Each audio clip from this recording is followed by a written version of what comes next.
সরকারে কিসে ধরেছে? ভূতে ধরছে। সরকারের মাথার উপরে চেপেছে বামপন্থীরা। बर्बाद गुलिस्तान के लिए एक ही उल्लू काफी है, गुलिस्तान की हर शाख पे उल्लू बैठे हैं, फिर अंजाम गुलिस्तान क्या होगा? ফুল বাগানের ধ্বংস করার জন্য একটা হুতুম পেঁচা যথেষ্ট, কিন্তু হুতুম পেঁচা বসে গেছে প্রত্যেক ডালে ডালে। ফুল বাগানের অবস্থা কি হবে আল্লাহই জানে। শিক্ষা ব্যবস্থায় 3 নাস্তিক বসা। আইন যাকে দেওয়া হয়েছে তিনি আইনের চেয়ারে বসে সব বেআইনি কথা বলতেছেন।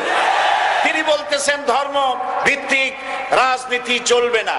প্রধানমন্ত্রী আপনি বলেন নাই আমরা আপনার কল্যাণকামী, যেভাবেই হোক আপনি প্রধানমন্ত্রী হয়েছেন, যেভাবেই হোক আপনি সরকারে গেছেন, আমরা চাই 5 বছর আপনি চালান।